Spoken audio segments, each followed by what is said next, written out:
Should grapple moves drop? Should 2-dex legends lose combos because of their decks? And, vice versa. Should you get more if you have higher decks?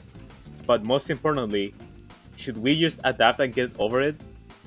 To complain and not complain, that is the question. Right then, everybody, the patch is out, Winter's is right here, and the complaints won't end. It's been 7 years of competitive Brawlhalla, and there is one constant over all of its career. Well, more than one. More decks being top tier, stats being the same as, 7 decades ago, and, basic moves. But let's break them all down. Except Mordex. He gets his own video in like 20 years.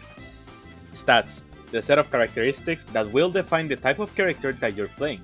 Either well-rounded characters, glass cannons, tanks, other shit, and complete bullshit. We have 4 main stats. Strength, dexterity, defense, and speed. Let's start from the most straightforward to the most controversial. Strength. The amount of damage and force your light attacks will have. This does not affect 6, keep that in mind. This stat usually goes along with the defense stat, but we'll get to that later. Defense. And later it is, because the defense stat affects on how much damage and force your character takes from light and heavy attacks. The higher your defense, the longer you live. The lower your defense, the shorter you live. In simple words. Speed. The amount of speed your character has while walking and while your character is at their peak velocity of their dash. Dexterity. Now this stat in particular affects the ending frames on hit and on miss your weapons have, but by a tiny amount. It will be broken if a 10 dex character gains 7 more stun frames into their moves. Let's lay it down so we can understand it. It works like this.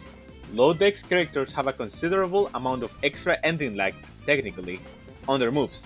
The gap between 2 and 3 decks is huge, and so is from 3 to 4. But there's a few issues here. Low dex does not affect a lot of weapons. In fact, going on minus dex on your main is probably the right idea. There's a few cases where it does show up, but most of the time the players that go on low dex have a far knowledge about it and know how to play around it, making it literally useless. High dex does affect a lot of weapons, potentially giving them +1 confirmed hit on their combo game. Some special cases are often the most broken ones, such as Lim Fei when she had the tightest, don't take it out of context, combo game with Katars, 5 hit through combos and low dodge window strings. So you have a stat that's really the most broken thing in the game for one character, or the most useless thing in the game for literally most of the cast, almost in its entirety. So how do we balance it? This is where the problem is. How do you balance stats?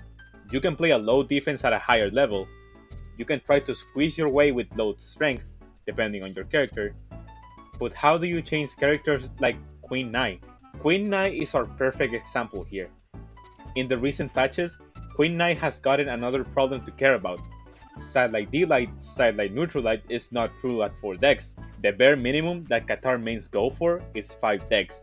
In some cases, you can trade speed for decks, strength for decks, defense for decks, and just get over it, most of the time being on a good set of stats.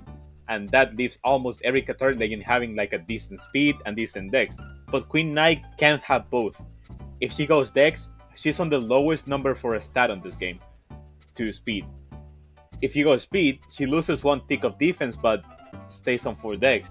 This is a big turnoff in 1s, not that much in 2s, since you can argue about going for speed, and that opens up a lot of, a lot of discussion that can fit into another video.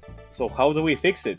We can give Qatar the ability to have Sidelight D-Light, Sidelight Neutral Light True at 4 decks, but she will still have 4th speed at maximum.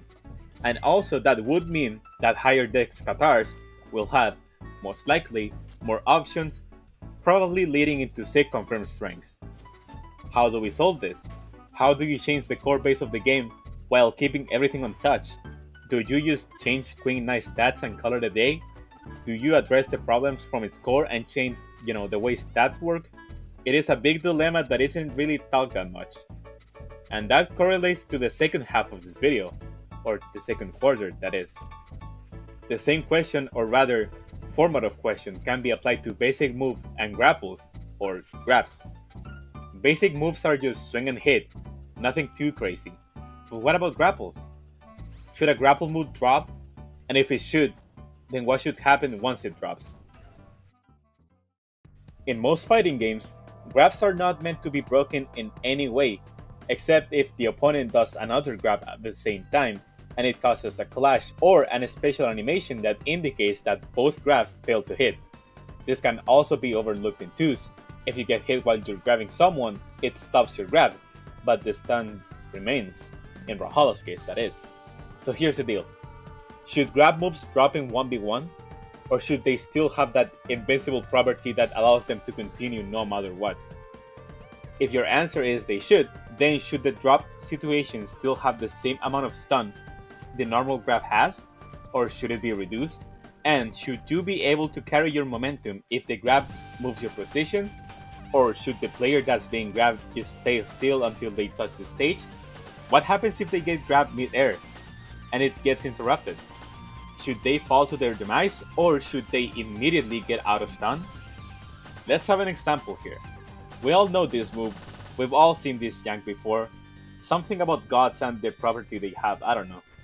But the thing is, in this exact situation, which isn't that uncommon, what should happen? Normally, this move drags the player through the stage and continues the move. Simple but janky at the same time. But if it were to drop, what would happen? My most honest bet, and knowing how some moves and drops work in this game, is that if this move were to drop like this, the player will have full stun and they will fall to their death while being dragged directly downwards because of the hammer scoop. If your answer is they shouldn't, then the move should still drag people through the stage, and you know all the shit that comes with that and you know whatnot. Grapple moves or grab moves should never drop, unless it is one of the reasons I mentioned earlier, in my honest opinion. However, there are moves that act like grapples and they do drop, and they're often confused with normal grabs.